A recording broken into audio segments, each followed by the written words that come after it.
गांव में तो सब जगह अकाल की परिस्थिति हो गई है। लगता नहीं कि अब इस गांव में ज्यादा दिन रुकना उचित होगा। काम के लिए बाहर गांव तो जाना ही पड़ेगा।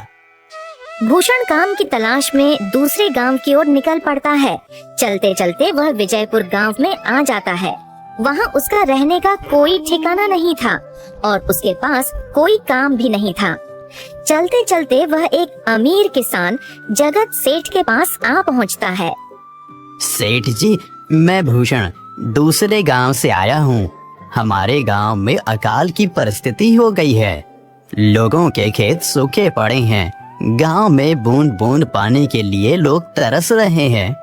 अगर मुझे आपके पास कुछ काम मिल जाएगा तो बहुत कृपा होगी बड़े भाई। अरे रे, लगता है तुम्हारी हालत बहुत खस्ता हो गई है।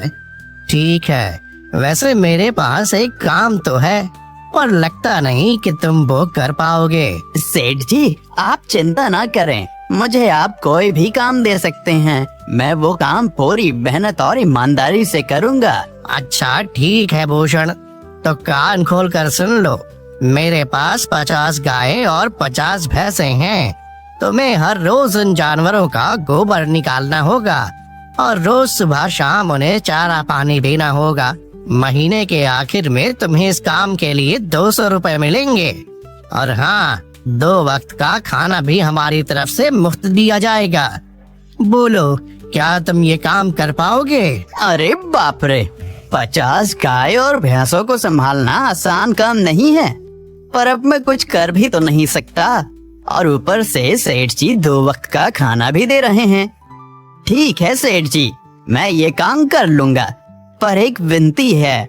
हाँ बोलो भूषण, क्या बात है? सेठ जी, अगर आपको समस्या ना हो तो क्या मैं आपके गायों के साथ गौशाला में रह सकता हूँ? सेठ जी, मैं इस गांव में नया हूँ, मेरा रहने का कोई ठिकाना नहीं है। जग्गा सेठ थोड़ी देर तक सोचता है और भूषण को ऊपर से नीचे तक देखने के बाद उसे कहता है, ठीक है भूषण, तुम गौशाला में रह सकते हो। जी धन्यवाद सेठ जी। तब से भूषण गौशाला में रहकर अपना काम करने लगता है। वह रोज जल्दी उठकर गाय और भैंसों का गोबर निकालता, उन्हें चारा डालता और समय पर पानी भी पिलाता था। हर रोज भूषण अपना काम ईमानदारी और पूरी मेहनत से करता था। जगत सेठ को भी भूषण का काम बहुत पसंद आने लगा, क्योंकि वह अपना काम सफाई से करता था। एक दिन जगत सेठ भूषण को बुलाकर उससे बोलता है, भूषण, मुझे तुम्हारा काम बहुत पसंद आया है। तुम गाय और भैंसों का अच्छा ख्याल रख रहे हो, इसलिए दूध की गुणवत्ता भी बढ़ गई है और गायें पहले से ज्यादा दूध भी दे रही हैं। इसलिए मैं आज से तुम्हारी तनख्वाह बढ़ाकर पूरे 400 रुपए कर रहा हूँ। आपका बहुत बहुत धन्यवाद सेठ जी। कुछ दिन ऐसे ही बीतने लगते हैं। भूषण जगत सेठ के पास बहुत मेहनत और ईमानदारी से काम करता है। धीरे धीरे भूषण के पास अच्छा खासा रुपया जमा हो जाता है, जिससे वह अपने लिए छोटा सा रहने लायक एक कुटिया बनवा लेता है। उस गौशाला में सोकर तो नाक से गोबर की गंध अभी भी नहीं जा रही। अब आखिरकार मुझे अपने घर में चैन से सोने को तो मिलेगा। तब से भूषण जगत सेठ के पास गौशाला में काम करने आता और 2 वक्त का खाना खाकर अपने घर सोने के लिए चला जाता था। कई साल ऐसे ही बीत जाते हैं। भूषण की मेहनत के कारण उसके पास अच्छा खासा रुपया जमा हो जाता है।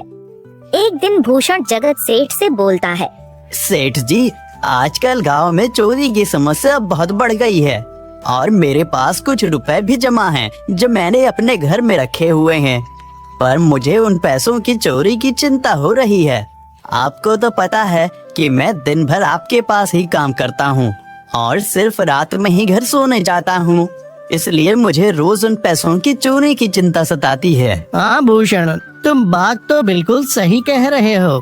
आए दिन गांव में नए नए चोरी के किस्से सामने आ रहे हैं और दिन भर तो तुम्हारा घर खाली ही रहता है, तो चोरी होने की संभावना तो जरूर है। जगत सेठ थोड़ी देर सोचता है और फिर भूषण से कहता है, देखो भूषण, ऐसे समय में तो गांव में एक ही जगह है जहां पर तुम्हारा धन सुरक्षित रह सकता है, और वो है जमींदार का घर। क्या जमींदार का घर? हाँ भूषण, इस गांव के जमींदार बहुत ईमानदार और दयालु हैं।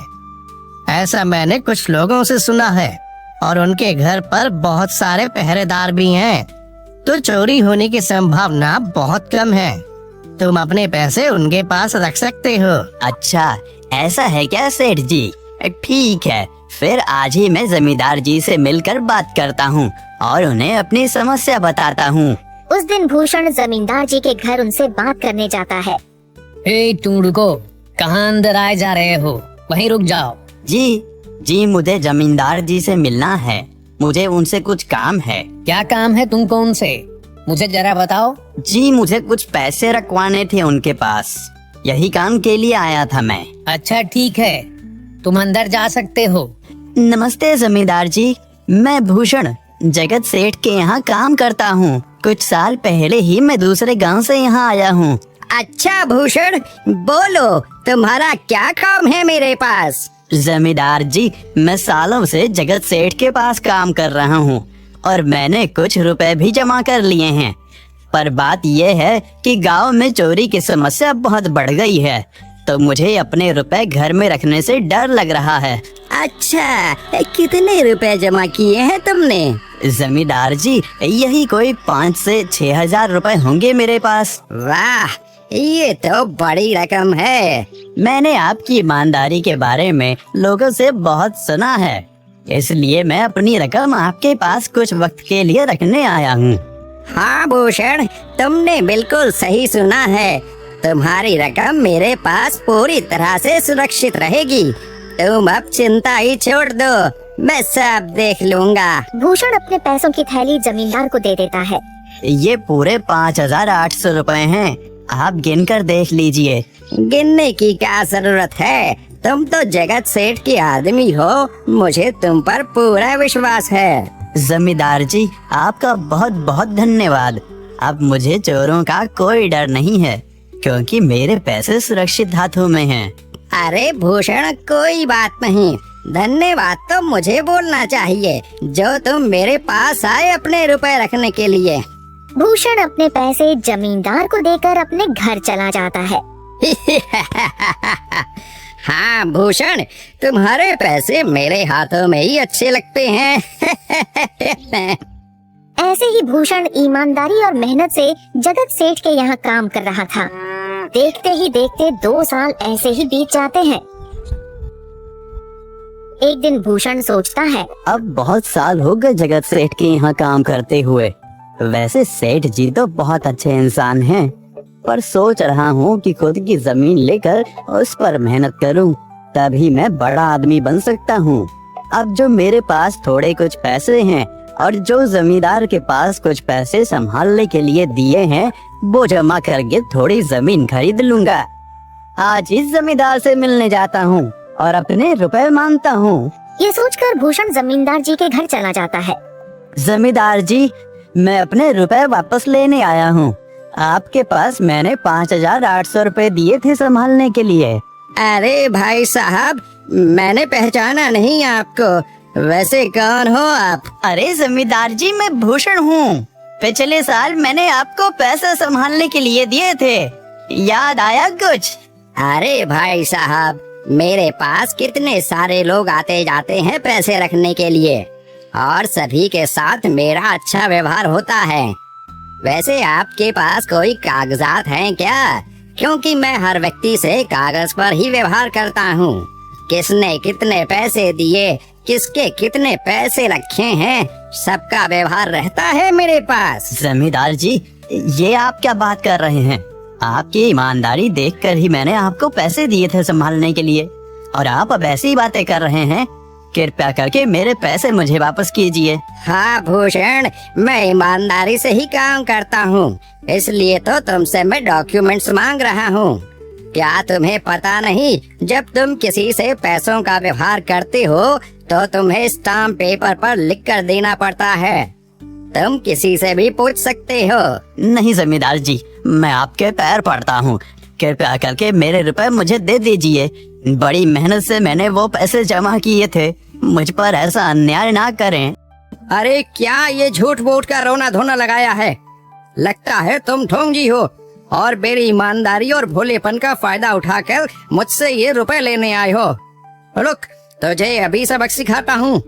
जमींदार अपने आदमियों को बुलाकर भूषण की पिटाई करने को कहता है। इसे तब तक मारो जब तक ये बेहोश न हो जाए। इस 2 कौड़ी के आदमी ने मेरी ईमानदारी पर सवाल उठाया है, इसे छोड़ना मत। जमींदार के आदमी भूषण को डंडे से खूब मारते हैं। फिर भूषण दुखी होकर अपने घर चला जाता है। भूषण के शरीर पर घाव के निशान स्पष्ट दिखाई दे रहे थे।